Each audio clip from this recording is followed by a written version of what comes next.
सबकी इच्छा नाड़ी सीखने।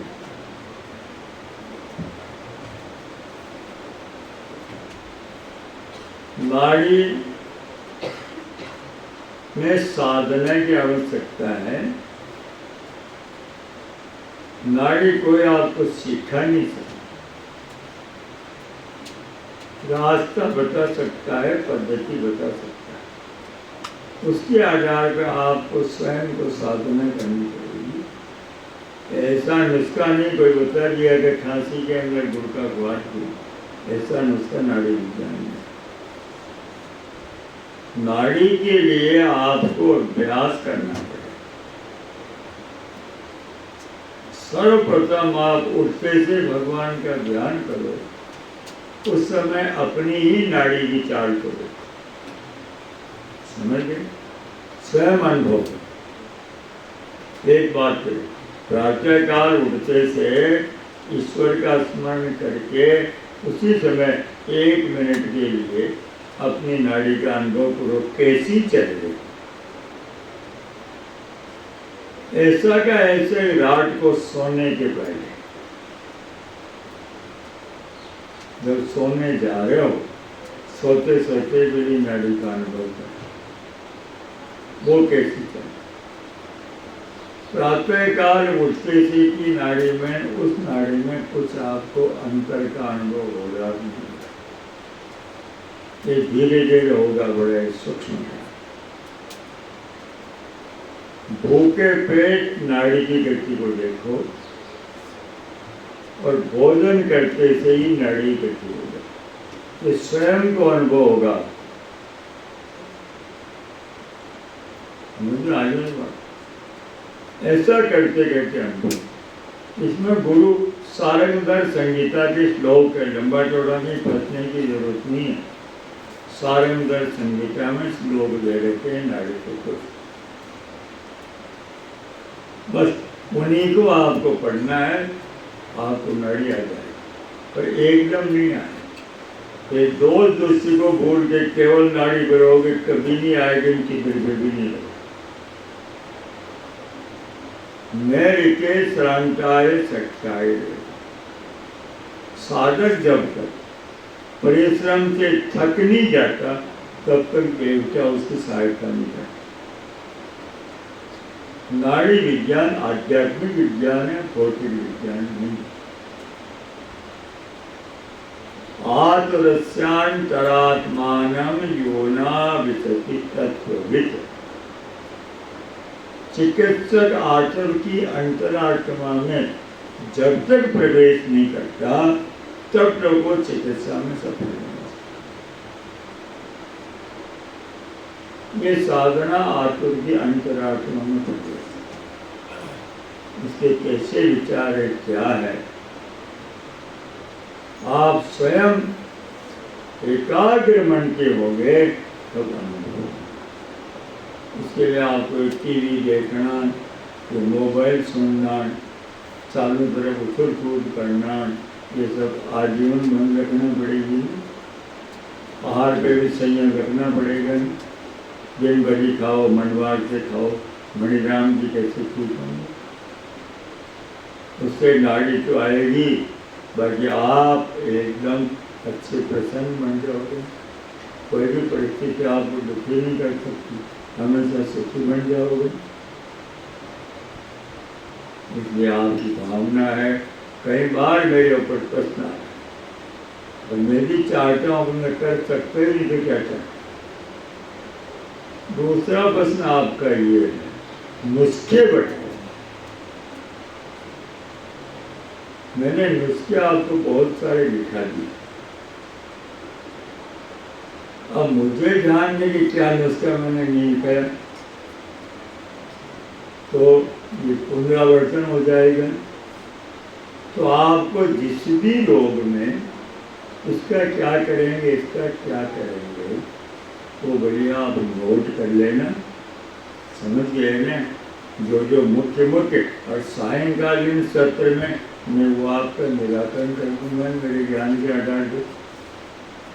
मतलब सामान्य चीजों से हमें चिकित्सा करनी है। हर जगह जो वस्तुएं उपलब्ध हो जाए उसमें कोई भी कानून कायदा बाधा नहीं पहुंचा सके, ऐसा सर्वतंत्र स्वतंत्र चिकित्सक बनना। समझ मेरी बात को? कभी भी कानून कुछ भी आ सकता है, बेंडेड कर सकता है। आप ये नहीं वापर सकते हो, नहीं वापर सकते हो, कभी बेंड लगा सकते हो, क्योंकि यह है कलयुग। इसलिए आप ऐसे रहो, स्वयं सत्य भी बन जाओ। ये दवाएं भी वापरना है, वापरेंगे, पढ़ेंगे, ये बात नहीं है, पर सामान्य का अभ्यास है। तो कभी ये हीन भावना नहीं आए, फिर कस्तूरी नहीं मिलती। आज सेगा जी की क्या मिलती है बेटा? चरण प्रभाव से बना रहे। और हीन जी क्या मिल गया बेटो? बंसलोचन तो बरसों से ही नहीं मिल रहा। जब हम पढ़ते थे आयुर्वेदिक कॉलेज में, उस समय से नकली बंसलोचन आ रहा, डिब्बे पे लिखा हुआ आता था, नकली साबित करने वाले को 1000 रुपया इनाम। उसमें 1000 का बोर्ड क्या हो, नकली ही है साबित करने वाले। मैं उसको नकली नहीं मानता था, मेरी भूल थी। जब मैं कुआगढ़ा सर्वप्रथम चिकित्सक बन के गया तो जंगल में था, बात भी खूब थे। वहाँ के रेंज अफसर तो थे, कोई मेरे कुल के लिहाज से मेरे भाई ही थे, जैसे मेरे बड़े भाई थे, तो वो भी बड़े श्रद्धालु थे, मेरे प्रति अच्छा भाव था। मैंने कहा भाई साहब, आपने यहाँ बांस बोलता है, आप जंगल के मालिक, अपना बंसलोचन। हाँ तो भाई साहब, हमने 800-900 बांस कटवा डाले। समझ गए ना? एक में भी बंसलोचन नहीं था। हमने कहा अब तो बस बस करो, उनकी भी शिकायत होने वाली जंगल में, अफसर रुपये क्या हो। इसीलिए बंसलोचन दुर्लभ वस्तु है, सभी बांसों में नहीं मिलती। मोती जैसे दुर्लभ है, सभी सीप में मोती नहीं होते। एक और शंका निकाल दो। बेटे लोग साधारण सीपड़ियाँ जो हमारे यहाँ पे सुखियाँ होती है, उसकी भस्म को सुखी भस्म बना डालते हैं, ये किसी काम की नहीं। मोती की जो सीप आती है, मुक्ता शक्ति, जिसमें से मोती निकलता है, वो समुद्र किनारे वो बहुत मिलती है, आती है। उन्हीं की भस्म बनाना चाहिए, केवल सीपड़ियों के लिए। मुक्ता शक्ति भस्म, यदि आपको मोती नहीं मिलता, महंगा मोती नहीं मिलता, तो मुक्ता की सीप आपको सरलता से मिल जाए। जिस जगह से मोती निकलता है उस सीप के अंदर खड्डा होता है। उस भाग को काट करके गुलाब जल में उसकी आप किश्ती बना लो, आपके मुक्ता पीछे जैसा काम है, अनुभव की बात है। सीप का भार मोती निकलता हुआ ठंडा होता है, मुक्ता से जितनी चौड़ी होती है इतनी मोटी होती है, पतली नहीं होती। है ना, वही ज्यादा काम है। अपने जो सीपड़े यहाँ की मिलती है, ये सीपड़े नहीं, तो मोती की जगह तो मुक्ता पुष्टि काम कर सकते। इसीलिए नुस्खों के विषय में आप कह रहा था, आप नोट कर लेना, है ना, और शाम को मिल सकते हैं। उनका आपकी भी जिज्ञासा अच्छी है, आपका उत्साह है, आप चिकित्सा बनना चाहते हो, तो मैं आपका उत्साह का स्वागत करता हूँ। फिर वेद में नेत्र बिंदु का नुस्खा लिखा गया। नेत्र बिंदु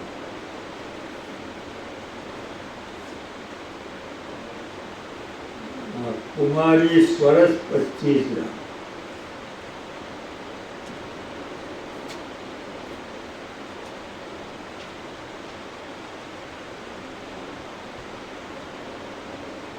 निम्ब पत्र स्वरस 15 ग्राम,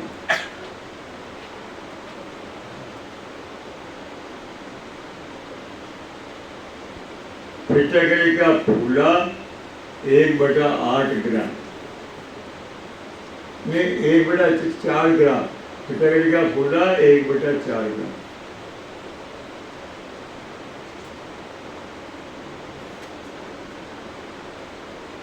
अफीम 1/8 ग्राम,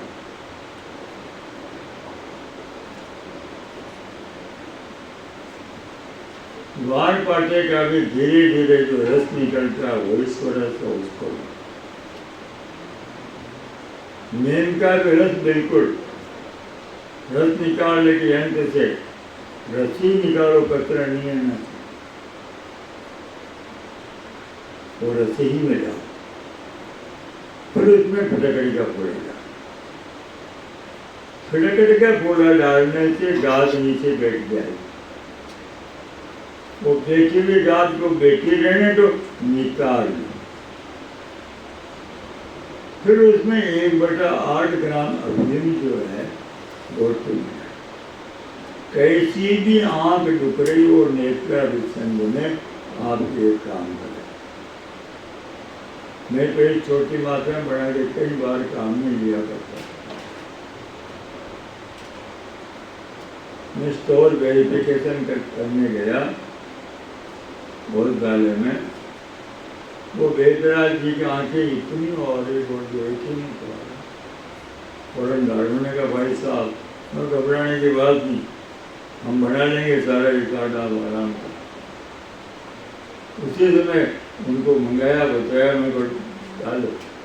शाम को ही डाला उन्हें, सवेरे उन्हें आराम से हमको। ये नेत्र बिंदु सस्ता, सरल और सभी काम, ये बिगड़ता भी नहीं है, बना के रखो। ये तो मैंने कम मात्रा बताई है, बन भी सकता है, बिगड़ वैसे। और वैसे दूसरा, आँख दुख रही है, कोई भी साधन नहीं है, अपनी भी दुख रही है, कपूर लेकर के, जैसे अंजन करते हैं, कपूर के लिए लेकर के आंख में घुमाओ। कपूर की सुगंध जिसमें शराब होता है, समझे ही नहीं समझे, आंख में ठंडाई भी पहुंचा के साफ कर देगी, नहीं कर देगी। वैसे देसी कपूर ही होना चाहिए, लेकिन हर जगह देसी कपूर मिलते भी नहीं। बढ़िया काम तो नहीं मिले, आजकल जो आरती के जो कपूर मिलते हैं भट्टी जैसे, वो घुमाओ तो भी कुछ काम तो बचता। ये जो कपूर मिलती है, सिंथेटिक कपूर है, ये देव पूजा के बिल्कुल योग्य नहीं है। मैं आपको और कह रहा हूँ, ये अपवित्र वस्तु है। पर आजकल सभी जय जगदीश हरे उसी को दुआ पढ़ते हैं। उसमें तो एक कलयुग का एक धर्म है, अपवित्र वस्तु, खाने की भी नहीं, ये विष है अपवित्र। वो देसी कपूर ही खाने को, देसी कपूर मिले है ना, पोस्त के दाने जितनी, तो पोस्त का दाना पहचान दो, खसखस पोस्त का दाना उतनी बस आँख में लगा लो, आप काम कर देगा। वो नहीं मिलती, हर जगह नहीं मिलती, उपलब्ध नहीं, ला के रखो तो भी थोड़े दिनों में कपूर गायब हो जाएगा। बहुत भी सकता उसमें काली मिर्च वगैरह मिला के ढक्कनदार के समय रखते, नहीं तो ये जो आज की कपूर मिलती है आँख में तो काम है। सिर दर्द के अंदर प्रातःकाल दिन का सिर दर्द होता है, तो जो सूर्य चढ़ता दर्द बढ़ता जाता, दोपहर होता तब तक होता, ऐसे सिर दर्द। देसी कपूर 1/8 ग्राम, एक रत्ती पुराना टोला है, आज का रत्ती की कमी 1/8 ग्राम रत्ती के लिए बोलना। पहले हमारा रत्ती है, रत्ती यानी चरमूर जितना, गुंजा जितना, उसको जो मतलब पेड़े में मिला के खा, मावा का जो पेड़ा होता है पेड़े में मिला करके रोगी को जो कपूर खिला दो, आपके अधिकांश सिर दर्द में लागू, वो कपूर पेड़े में लगेगा।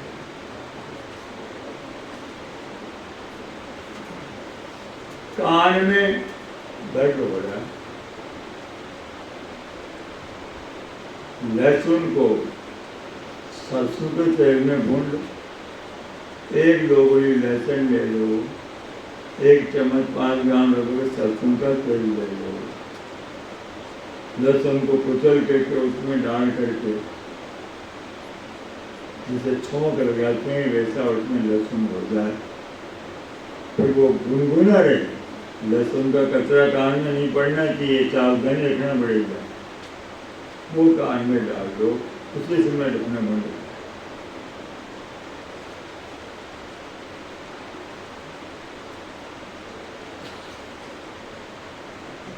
दूसरा है आग का पत्ता भी मिलता है, आग के पत्ते के सरसों का तेल भी चुपड़ दो, सेंधा मिर्च भी चुपड़ दो, फिर पत्ते को हल्का सा गर्म करो, नरम पड़ जाएगा, वो रस निचोड़ दो, उस समय कान का दर्द कम हो जाए। तो शास्त्रीय योग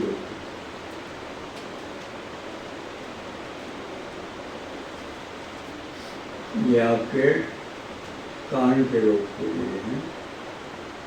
मृत के रोग के लिए मैंने आपको बता दिया।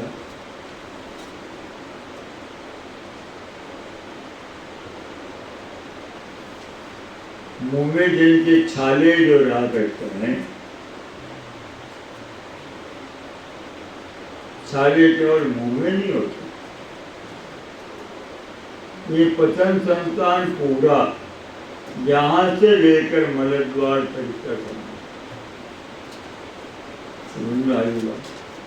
तो आमाशय से वहाँ विकृति होती है तो मुंह में छाले। तो प्रथम तो आपको पचन संस्थान को से बड़े पेट साफ होना चाहिए, शुद्धता का मुनक्का आंवला 10 ग्राम आंवला, 20 या 30 नग मुनक्का, 1-1.5 गिलास पानी में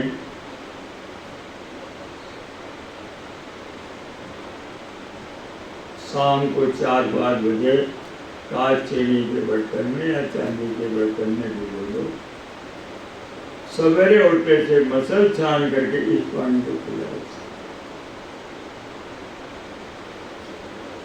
और पेट साफ नहीं है इसके साथ में हरड़ दो।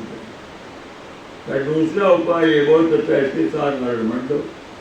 रात को सोते मैंने पहले भी लिखाया था, ध्यान नहीं, हरड़ 5 ग्राम, मिश्री 5 ग्राम, मुनक्का 5 नंग, 1 गोली बना के रखो, रात को सोते समय खिला दो। ये अम्ल पित्त में बहुत काम करने वाली चीज़ है। अम्ल पित्त में बेदर्दा जेल में काम करती है आराम से, तो रात को सोए तो वो कर दो। जीभ के लगाने के लिए इलायची, शीतल चीनी, कत्था, इलायची, शीतल चीनी और कत्था और मिश्री, इन चारों का पाउडर बना के रखो।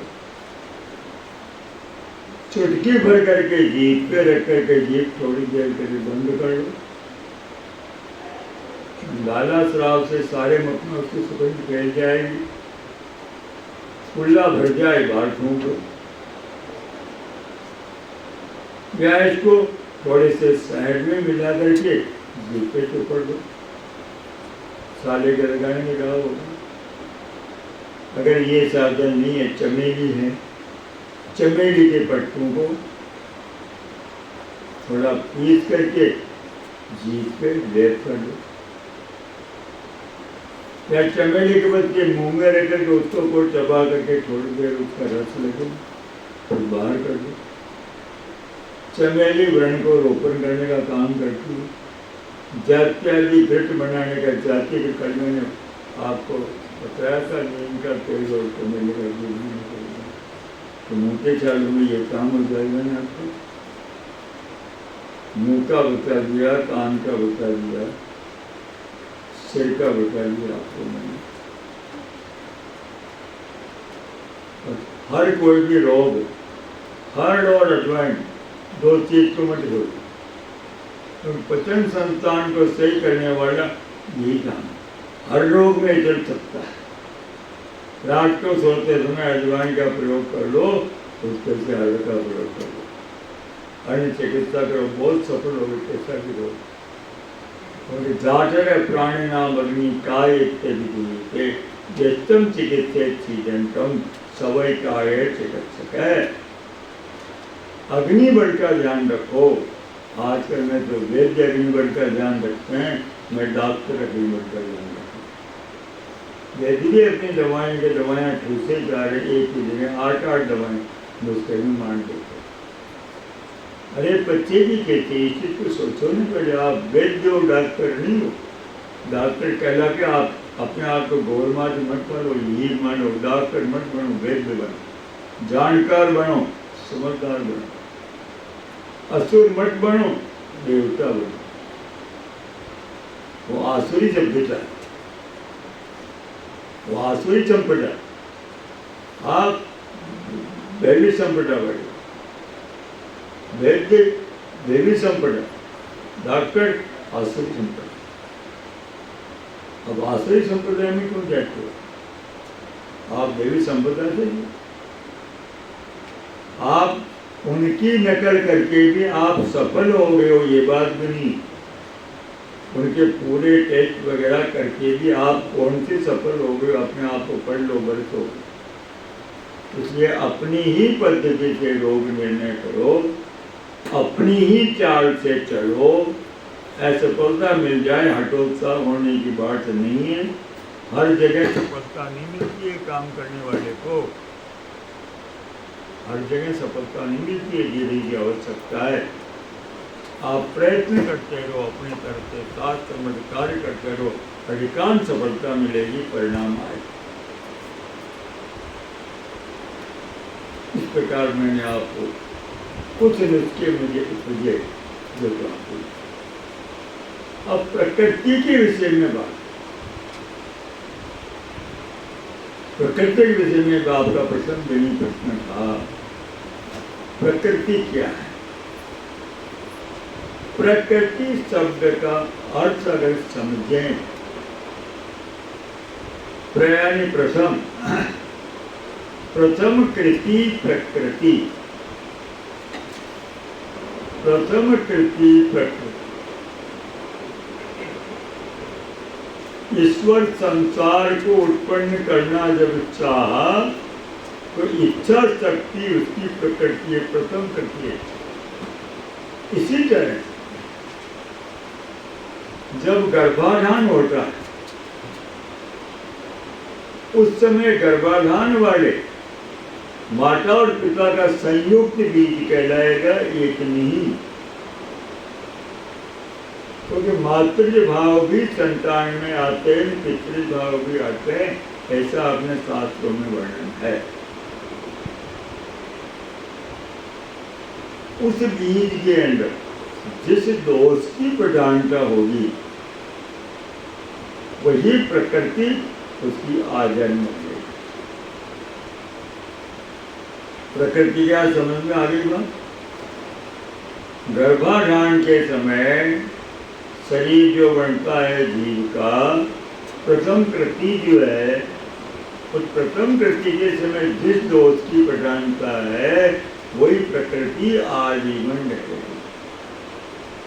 यदि प्रकृति में परिवर्तन हो गया अरिष्ट सूचक है। प्रकृति में विकृति आना अरिष्ट लक्षण है, अर्थात जल्दी मृत्यु होने वाली। प्रकृति में परिवर्तन नहीं आता। प्रकृति दोष को आप समन कर दोगे, लेकिन जन्मजात दोष को आप समन नहीं कर सकते। प्रकृति प्रकृति रहेगी, वार्षिक प्रकृति, पैतृक प्रकृति, स्टेटमेंट प्रकृति, सम प्रकृति। उसमें परिवर्तन होने का मतलब ही अशुभ है। इस सिद्धांत से समझो, जैसा शरीर आपका प्रकृति ने बनाया है।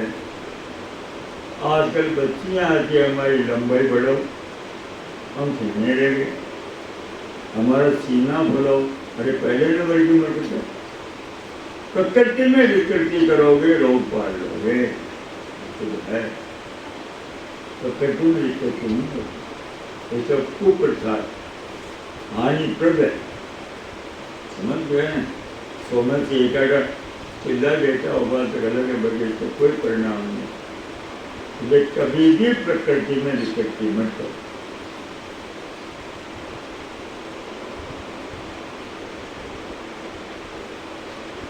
ऐसे ही उस समय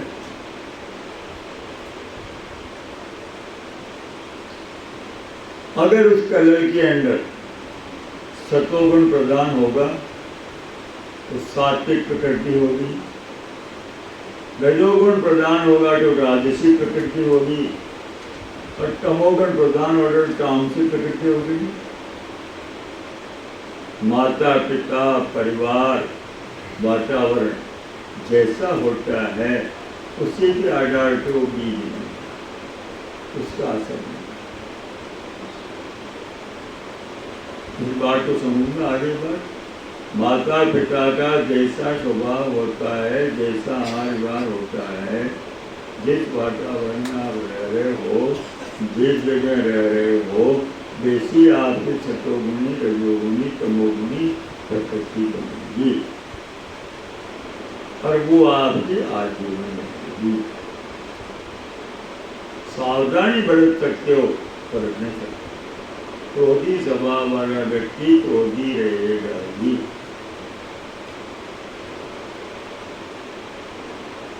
ठीक है, वो अपना विवेक पूर्वक ऐसा दूर रहे, क्रोध आए ही नहीं, ऐसे वातावरण से दूर रहे, बाकी स्वभाव उसका क्रोधी रहेगा। प्रकृति कभी परिवर्तन नहीं।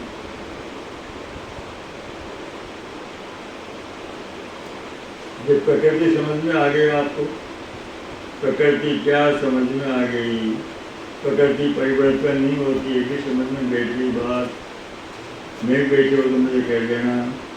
और प्रकृति को मिटाने की कभी भी कोशिश नहीं करना चाहिए, उसके अनुसार अपनी दिनचर्या ध्यान दो।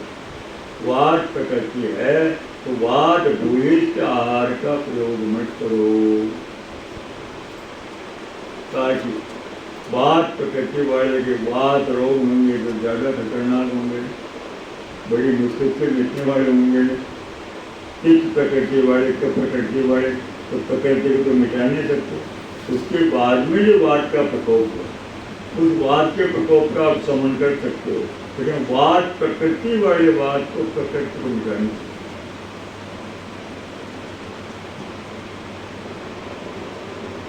अब प्रकृति को कैसे पहचाने? भाई हम प्रकृति को कैसे पहचाने? अब प्रकृति को पहचानने के लिए मैं एक आज्ञा आपको बता दूँ।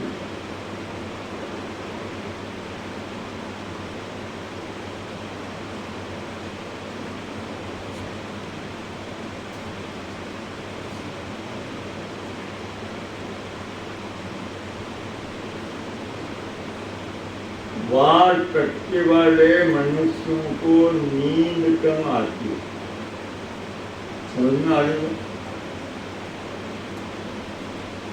वह बड़ा चौकन्ना रहता है,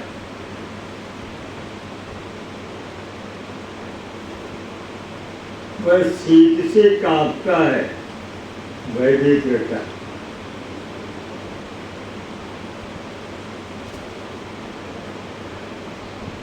उसके शरीर का आकार प्रकार मनोरम नहीं होता। दिखाई देने वाले को मन की प्रसन्नता हो जाए, उसकी सकल रंग देख करके तो नहीं होता, मनोरम नहीं होता। वाद प्रकृति वाले को नींद अच्छी नहीं आती। वाद प्रकृति वाला सर्दी को सहन नहीं कर सकता, सर्दी से डरता है, और शरीर का आकृति भी उसकी मनोरम नहीं होती है, सामने वाले को अच्छे लगे वैसे नहीं।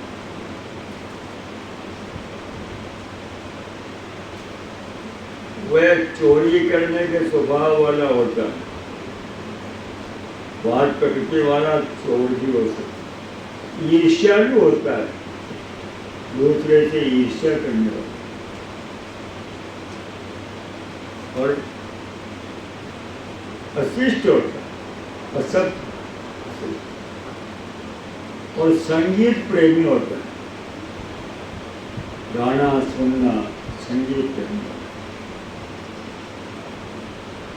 और उसके हाथ पैर फटते हैं, पाददारी जिसे कहते हैं, सर्दी में युवाई फटना, हाथ पैर फटते हैं।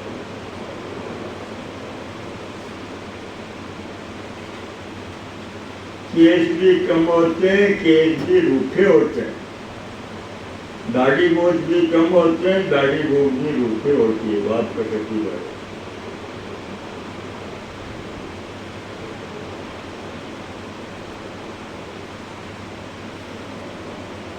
नींद के समय दांत कट कटाता है, नींद के समय दांत कट कटाता है,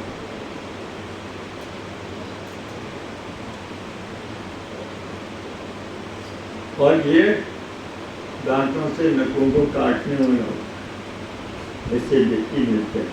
तो प्रकृति पहचानने का होता है, दांतों से नखों को काटने वाला होता है, और उसका धीरज नहीं रखती, धैर्यहीन होता है, वीरता नहीं होती, वीरता गंभीरता नहीं होती, तो छिछला होता है बात करना। और कृतज्ञ होता, कोई उपकार करता है उसका उपकार नहीं मानता, बात करने वाला कृतज्ञ होता, और कृष्ण शरीर वाला होता, हाथ पैर पे सिरें दिखाई देती है, नसें दिखाई देती, और बकवादी होता है, बहुत बोलने वाला होता है, फालतू में बोलते जाए, और तेजी से चलने वाला होता, तेज चलता,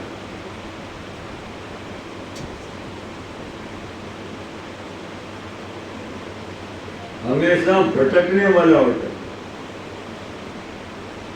अस्थिर यानी चंचल मन वाला होता, कभी क्या निर्णय कभी क्या निर्णय, मन एक ठिकाने नहीं रहता, नींद में आकाश में उड़ता, सपना ऐसा अटक आकाश में उठता है, बात प्रकृति वाला। दृष्टि चंचल होती है, एक दिन कितनी चंचल होती, दृष्टि चंचल होती है।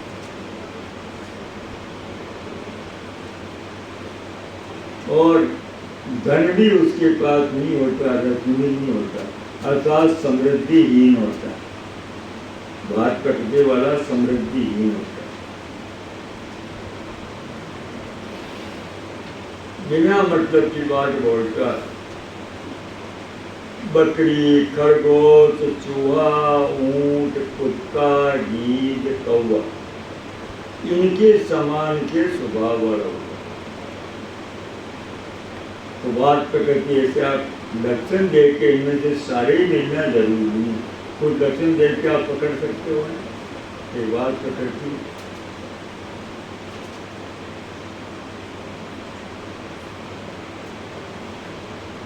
बात के जो गुण बताए हैं, उन गुणों से ये सारे के सारे लक्षण, बात के जो गुण है उनसे सारे के सारे लक्षण होते हैं। जैसे वात वृक्ष है, लघु है, चल है, बहु है, शीघ्र है, शीत है, परुष है और यानी विषय। तो वात के गुण।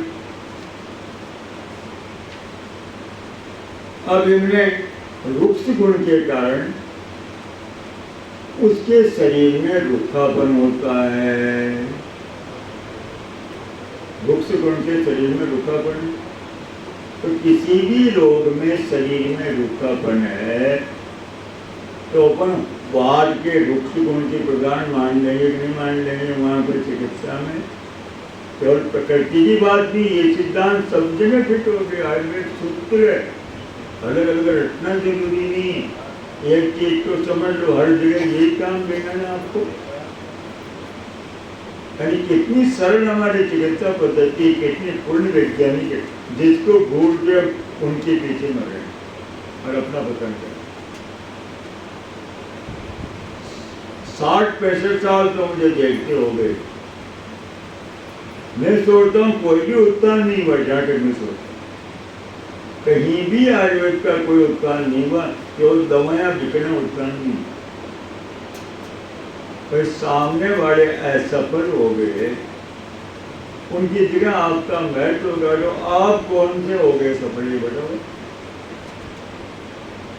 आपका विरोधी कमजोर हो गया तो आपका जोर दिखाई देने लग गया।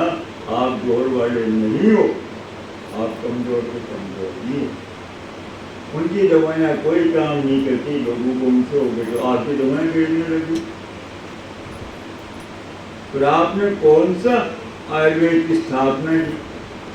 आपके शुगर और बीपी देखते हो, वेदराज जी बीपी के 60 में रखेंगे तो गौरमान में कंट्रोल होंगे, बीपी चेक की का। अरे तुम बात को समझो ना, बात को कौन समझेगा? बताओ, बीपी कोई बीमारी है क्या? शुगर कोई बीमारी है? अंदर शरीर में परिवर्तन होने से ये सारे लक्षण होते हैं। अब अंदर शरीर में किस कारण परिवर्तन होगा, आप उनको ठीक करो, आप निदान मांगो। तो वात के रुक्ष गुण के कारण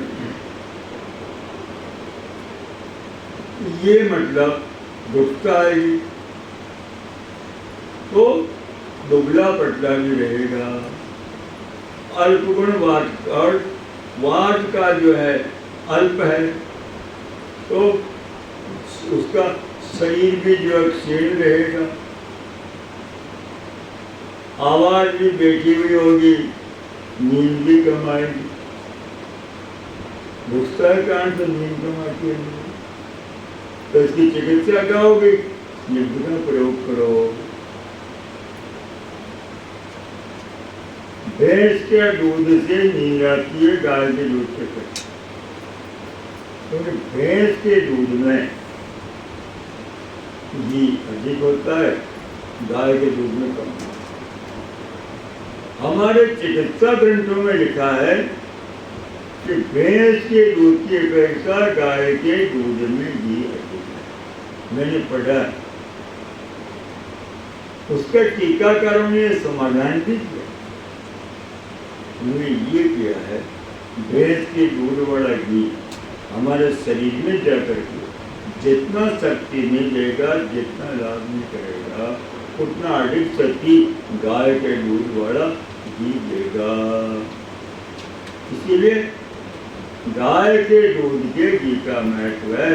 प्रैक्टिकल में दूध बेचने वाले, घी निकालने वाले गायें पालना पसंद नहीं करते, भैंसे पालना पसंद करते, तो उनको प्रॉफिट उनसे ज़्यादा मिलता है गाय को।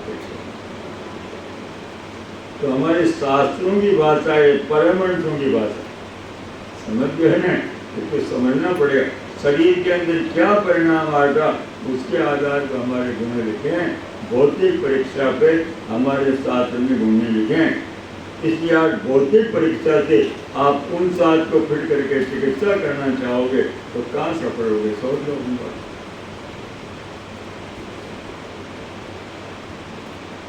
वायु का जो लघु गुण है, लघु के कारण ही तेज चलने वाला होता है, चंचल होता है, अस्थिर बुद्धि वाला होता है। ये लघु के कारण होना हल्का बहुत सारा।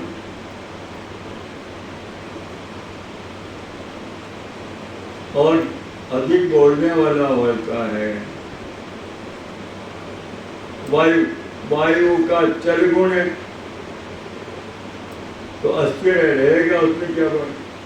संधियां, नेत्र, भू, अनु, ओष्ठ, जीवा, सिर, स्कंद, हाथ और पैर, यानी कोई भी अंग उसका तेज नहीं रहेगा। हाथ हिलाता रहेगा, कभी अंगुली दबाता रहेगा, कभी यूं करता रहेगा, यूं करता रहेगा, यूं करता रहेगा। अस्थिर होगा, चलगुण नहीं करता। तो किसी भी रोग में अगर अस्थिरता देखते हो, बात का चलगुण बढ़ा हुआ, तो चल के विरुद्ध गुण का उपचार होगा भी नहीं होगा। इस ढंग से आपको ये पढ़ करके मैं और संकेत मात्र में आपको बता पा रहा हूँ, सारा का सारा थोड़ी बता सकता, और आपको याद भी नहीं रहेगा। मान लो बता दूंगा तो भी करना तो स्वयं को पड़ेगा ना। ये यादी विज्ञान यादंती टिकम के आचार्य का प्रथम खंड आपकी कॉलेज की लाइब्रेरी से मैंने लिया, साथ में नहीं लाया। फिर यादव जी ने दोष दूसरे का मलका ठाकुर का इस प्रथम खंड में बहुत अच्छा विवेचन। सभी अपने आयुर्वेद के मुख्य शास्त्रों का सार इसके अंदर है। आपको अन्य कोई पढ़ने की जरूरत, अगर आप इसके मास्टर हो गए तो भी पकड़ सकते हो। ये प्रकृति में इसमें देख के आपको बता रहा हूँ, और नीचे शास्त्रों के प्रमाण के श्लोक भी दिए। मतलब अप्रामाणिक बात नहीं है, याद करना तो श्लोक याद, सारे के सारे याद नहीं करो तो चरक का एक श्लोक याद कर लो ना, एक विषय का, इसमें सारे ही दिए हैं, एक से काम चल जाएगा नहीं। और उसको काम में इस प्रकार जो है वायु का शीघ्र गुण है, तो वाचल मनुष्य शीघ्र समारंभ, क्षोभ, त्रास, राग और विराग वाले हो।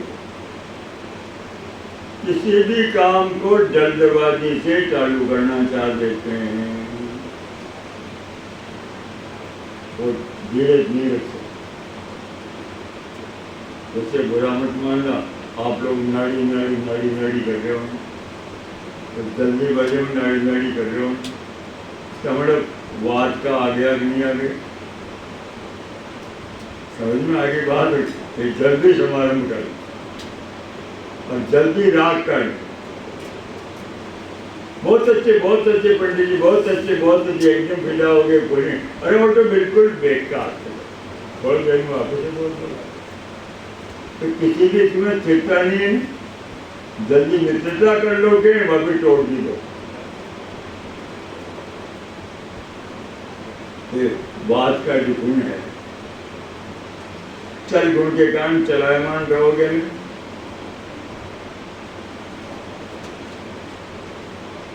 बात का शीतगुण होने से आप ठंड को सहन करने वाले नहीं हो गए, जल्दी ठंड में कांपने लग जाओगे। तो रोगी अगर कांप रहा है तो आप शीत के विरुद्ध उसमें उपचार करके नहीं करते अपने बेटे, उसमें उपचार करते हैं, सीधी चिकित्सा हो रही है अपनी। इसलिए इन प्रकृति के लक्षणों को पढ़ करके क्या क्या असर शरीर पे हो रहा है, इन लक्षणों के आप मास्टर बन जाओ और फिर हर रोग पे आप रोग का नाम मत पहचानो कि रोग क्या है, उससे आपको मतलब नहीं। पहले वो लक्षण देखो किस दोष का है क्या, फिर देखो ये किस रोग से मिलते हैं, मिलने कर तो बहुत अच्छी बात, उसके आधार पर चिकित्सा करो। रोग का निर्णय नहीं कर सको, मान लो शर्मिंदा होने की आवश्यकता नहीं है, शीत बढ़ रहा है उष्ण का प्रयोग करो, उष्ण है शीतगुण का प्रयोग करो, रुक्ष है स्निग्ध का प्रयोग करो, स्निग्ध है रुक्ष का प्रयोग करो, चल है स्थिर का प्रयोग करो, आंसू है मंद का प्रयोग करो। आपके द्रव्यों के गुणधर्म लिखे हुए, कोई चीज मिले जरूरी नहीं, कोई भी वस्तु हो उसे तो मिल ही जाएगी आपके यहाँ पे, ये थोड़ी कि वही मिलना चाहिए। अरे कुटकी नहीं मिले, कुटकी मिलना चाहिए, कड़ी होती है कुटकी, बहुत ज्यादा काम बहुत अच्छा करती है कुटकी, एक बार और कर रहा हूँ। यानी कामला रोग में, पीलिया रोग में कुटकी के मुकाबले कोई औषधि नहीं है। कामला रोग में, पीलिया रोग में कुटकी के मुकाबले कोई औषधि नहीं। तत्काल लाभ करती है, चमत्कार करती है, मैंने कई प्रयोग, पर वो नहीं मिले उसके जैसा दूसरा देख तो वापस सकते हैं अपन। उसमें जो गुणधर्म है उस गुणधर्म हमारा मिलता जुलता अपने को दब जाए, वो नहीं मिले उसको वापस। इस प्रकार प्रकृति के विषय में मैंने आपको बात प्रकृति के विषय में कही। इसमें और भी है और कुछ संकेत मैंने बात प्रकृति का किया। अब मैं चित्त प्रकृति के भी कुछ बता दूँ। चित्त प्रकृति वाले मनुष्य को पसीना बहुत आता है, उनके शरीर से दुर्गंध आती है। जिनका पसीना बासता है, दुर्गंध आता है, इसका मतलब चित्त प्रकृति वाले हैं। सभी का पसीना नहीं बासता, समझते? और शरीर पीला और शिथिल होता है, ढीला होता है। पित्त प्रकृति वाले व्यक्ति के नख, नेत्र, तालू, जीभ, होठ, हथेलियां और पाद तल, पांव के तलवे ये ताम्र वर्ण के होते हैं। तांबे का जैसा ललई रंग होता है वैसा ललई वर्ण। यदि इनका देख लो तो वर्ण देख के आप पित्त प्रकृति का तय कर सकते हो। और पित्त प्रकोप के समय भी ये लक्षण मिलेंगे कि नहीं मिलेंगे आपको? भाई कौन सा डोज प्रदान तो पित्त की चिकित्सा कर लोगे ना रोग में, प्रकृति की बातचीत, प्रकृति से आप रोग में तो पित्त संबंध करने का उपाय चालू कर दो ना, वहां चिकित्सा में पड़े। विरेचनम पित्त हराणाम अग्रयम, पित्त को समन करने के लिए ये विरेचन प्रधान उपाय है। विरेचन करो, विरेचनम पित्त हराणाम अग्रयम, इसका उपाय कर सकते।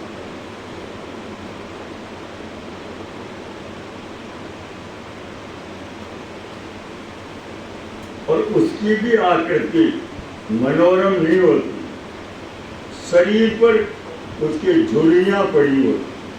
पित्त प्रकृति वाले के चमड़े में सरवटें पड़ी होती है, झुर्रियां होती है, और उसके बाल युवावस्था में सफेद हो जाए।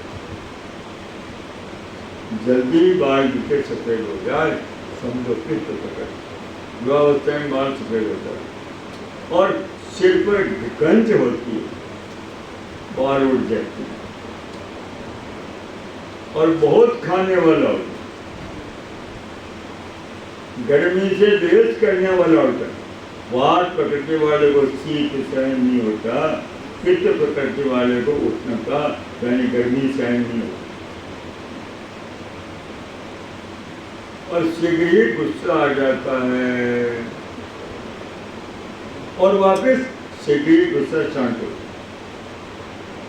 पित्त प्रकृति वाला एकदम क्रोध कर लेगा, एकदम वापिस होगा।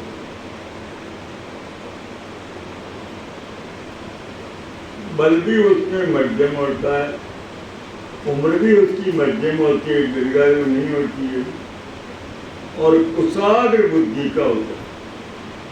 उसकी बुद्धि मतलब तेज होती है, जल्दी पकड़ लेता है किसी भी बात। कुशाग्र बुद्धि का होता है और तेजस्वी होता है, युद्ध करने में भी कुशल होता है, हारता नहीं जीतता करती है। और उनको जब नींद आती है, नींद में सुवर्ण यानी सोना या खिले हुए पलाश, पलाश आ गया समझ में, ठाट पलाश, पलाश के फूल और केसुरे, खिले हुए पलाश, सोना, अमलतास, अमलतास के फूल भी देखे ऐसे, अमरतास और अग्नि बिजली उल्का पाठ, इसके सपने आए। वात प्रकृति वाले को उड़ने के सपने आएंगे। ये पीली और चमकदार चीजें चित्त प्रकृति वाला देखेगा अपने सपने के अंदर। ये उसका प्रश्न करने से आप जानकारी कर सकते हो और ऐसे सपने के रोगी को भी आ रहे हैं, आप आज जानकारी करो तो किसके तरफ आपकी दृष्टि चली जाएगी।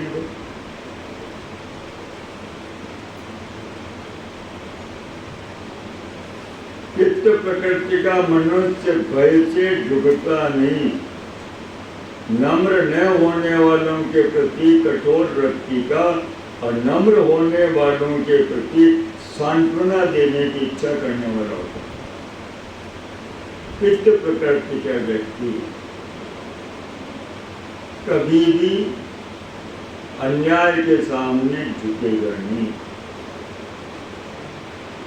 और न्याय के सामने जल्दी झुक जाएगा।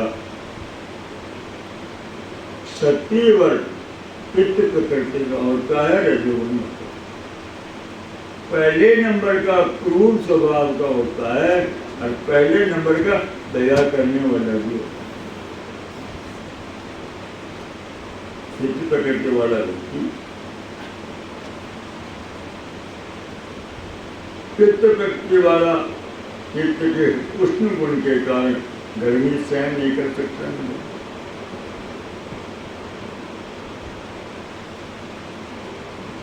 शरीर पे पीलाई का रंग हल्का सा पीला होता है, हल्का सा पीले लिए हुए शरीर का वर्ण होगा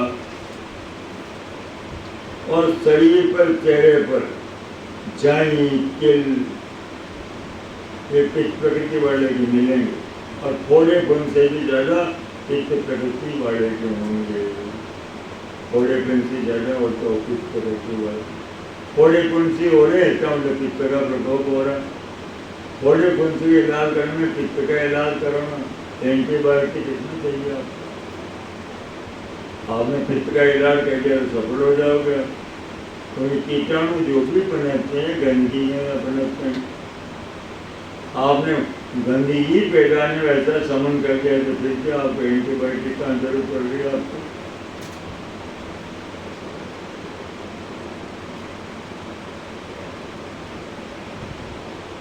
पित्त का तीक्ष्ण होने से उसकी अग्नि तीक्ष्ण होती है, अर्थात लक्कड़ अजम पत्थर अजम, जो भी खाए सब पचा लेता। चित्त के तीक्ष्ण गुण से तीक्ष्णाग्नि वाला होता है और बहुत भूख प्यास लगती है, समझ गया ना। और मैंने बता दिया, झुर्रियाँ पड़ जाती है, बाल सफ़ेद हो जाते हैं, बाल वो गिरने लग जाते हैं। एक बच्ची पूछ रही कि मेरे बाल बाल बाल, मैंने कहा उसको भाई आपको नमक मिर्च वगैरह बिल्कुल बंद करना पड़ेगा और केवल दूध दलिया दूध रोटी खाना पड़ेगी। पैरों के तले से उसके जमीन खिसक गई उसी समय कहते, क्योंकि वो पिष्ट तो कहती है।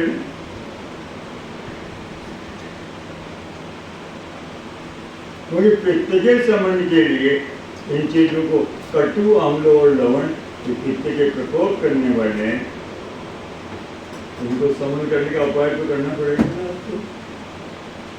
समझ इन चीजों से बचना पड़ेगा।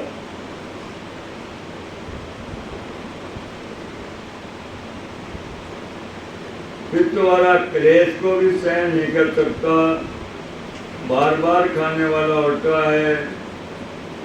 पित्त का द्रवगुण होने से उसके संधियों के बंधन भी ढीले होते हैं, मजबूत नहीं। संधि बंधन भी ढीले होते हैं, संधि च्युति भी जल्दी हो जाती है पित्त प्रकृति।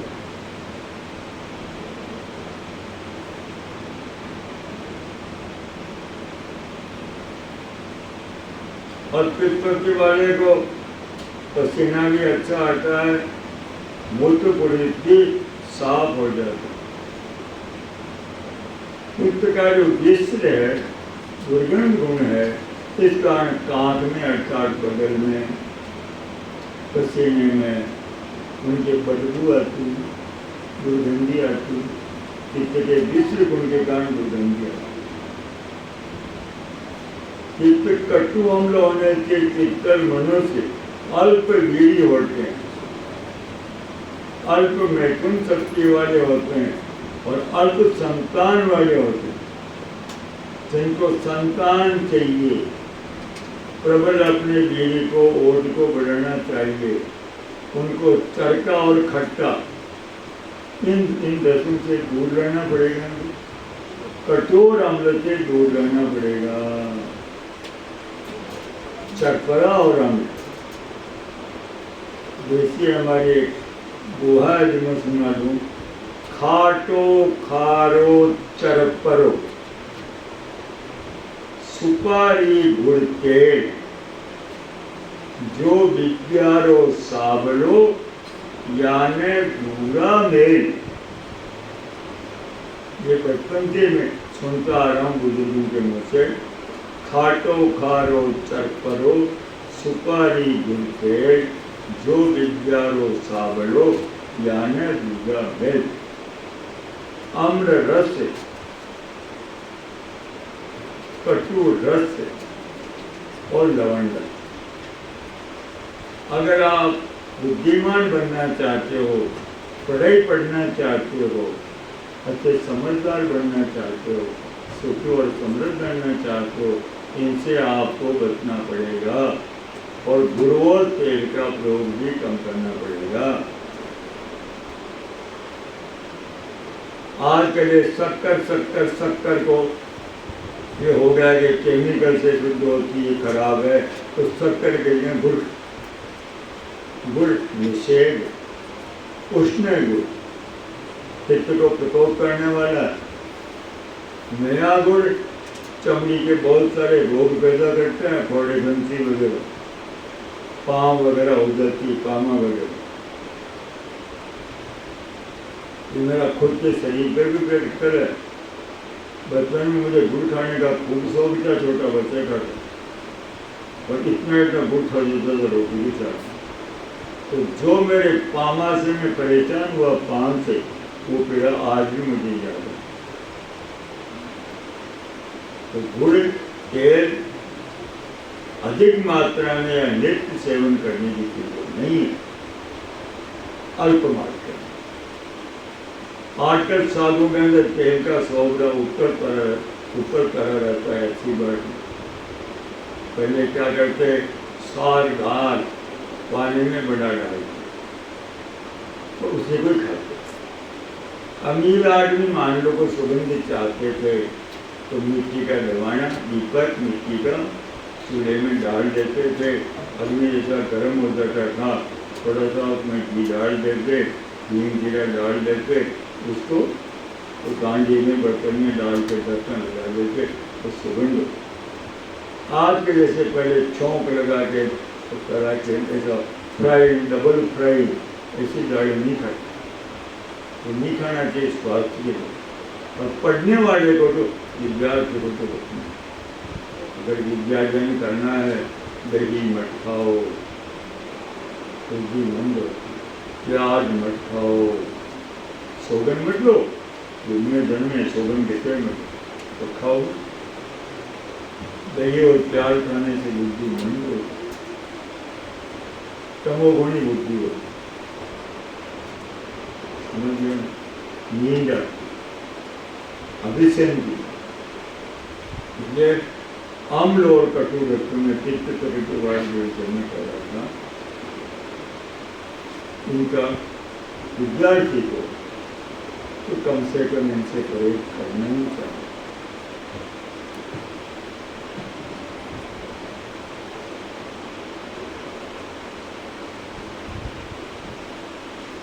अब कब प्रकृति के विषय में बता दूं,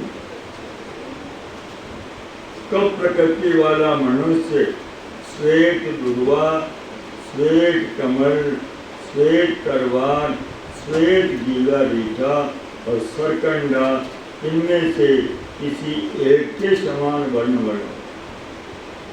सफेद लोग आपने के घास दे, सरकंडा जानते नहीं जानते, हमारे तरफ उसको परू का करते हैं। ये घास होता है पतले ज्वार के डंठल जैसा, और पहले हम उसकी कलम निकाल करके लिखा करते। जब होल्डर का आविष्कार भी नहीं हुआ था, होल्डर भी बाद में चला। हमारे बचपन में अच्छे अच्छे सेठों को दुकानें पे दी, वहाँ चाकू बड़ा रहता था, कलम रहती थी, निकाल करके लिखा, साइड में डूबे डूबे तो सरकंडे। सरकंडे का दिया गोल वर्ण लिए हुए पीत वर्ण, ऐसा वर्ण कब प्रकृति वाले। पित्त प्रकृति वाले का आरक्त गौर वर्ण होता है। क्या होता है? आरक्त गौर वर्ण, ललई में सफेद, और कब प्रकृति वाले के सफेद पीला, और पित्त प्रकृति वाले पीला वर्ण, अलग अलग वर्ण।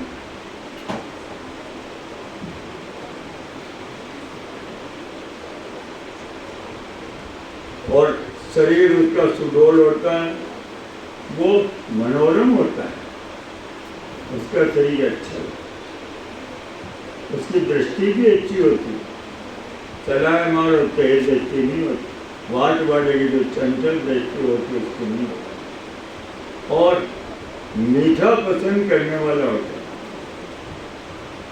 और कृतज्ञ होता है, उपकार को मानने वाला, और मतलब धीरज वाला होता है। अगर कुछ धैर्य हैं तो कब प्रकृति हो जाएगी।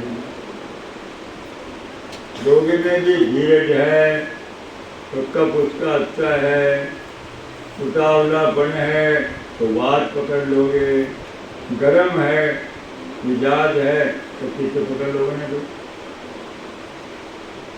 वात से नाड़ी इधर उधर चलती भी, उछलती भी चलती,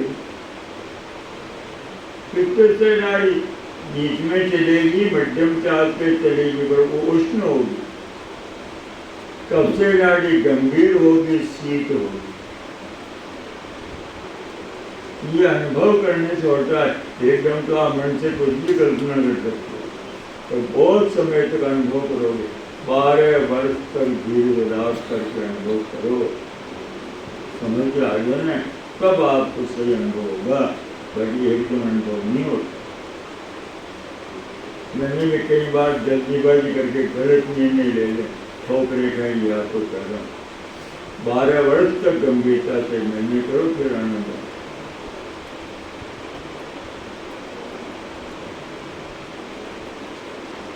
सहिष्णु सहनशील होता, लालच से रहित होता, शक्ति संपन्न बलवान होता, बेर को चिरकाल तक पकड़ने वाला। किसी से बेर बांध लिया तो बस वो बेरी मान ही जाए, कब प्रकृति में दुर्गुणन और सद्गुण होते हुए बेर को चिरकाल तक पकड़ने वाला, शुक्ल नेत्र वाला, आंखें भी शुक्ल वर्ण की, फिर और घुंघराले काले केश वाले। तो प्रकृति वाले केश जो है घुंघराले होंगे, काले होंगे, केश वाला। धन संपन्न भी होगा, मृग की आवाज, मृगिंग की आवाज, शेर की आवाज इस समय गंभीर उसका ध्वनि होगा, शब्द होगा। और स्वप्न में कमल को देखेगा, हंस को देखेगा, या चकवा चकवी पक्षियों को देखेगा, या तालाब सरोवर आदि जलाशय को देखेगा।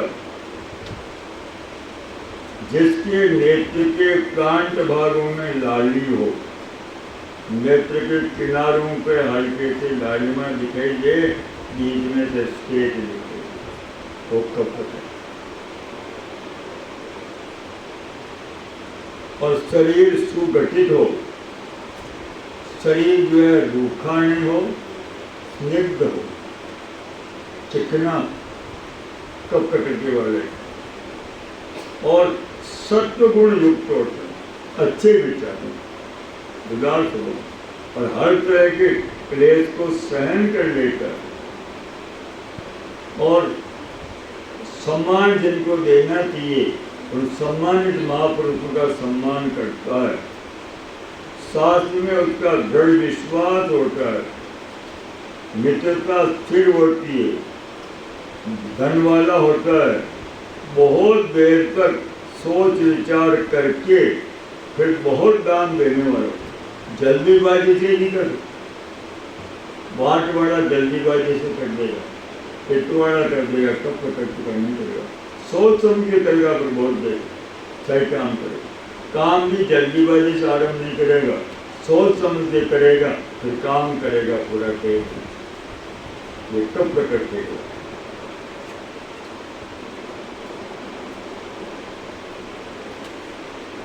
कब जो है ये स्निग्ध है, लक्ष्ण है, मृदु, मधुर, स्थिर, सांद्र, मंद, आर्द्र, गुरु, शीत, शीतल और अच्छे, ये कब के गुण। इन गुणों के आधार पर यहाँ पे क्या क्या होता है वो थोड़ा मैं आपको बता दूँ। स्निग्ध गुण के कारण शरीर के सारे अंग स्निग्ध होंगे, और लक्ष्ण गुण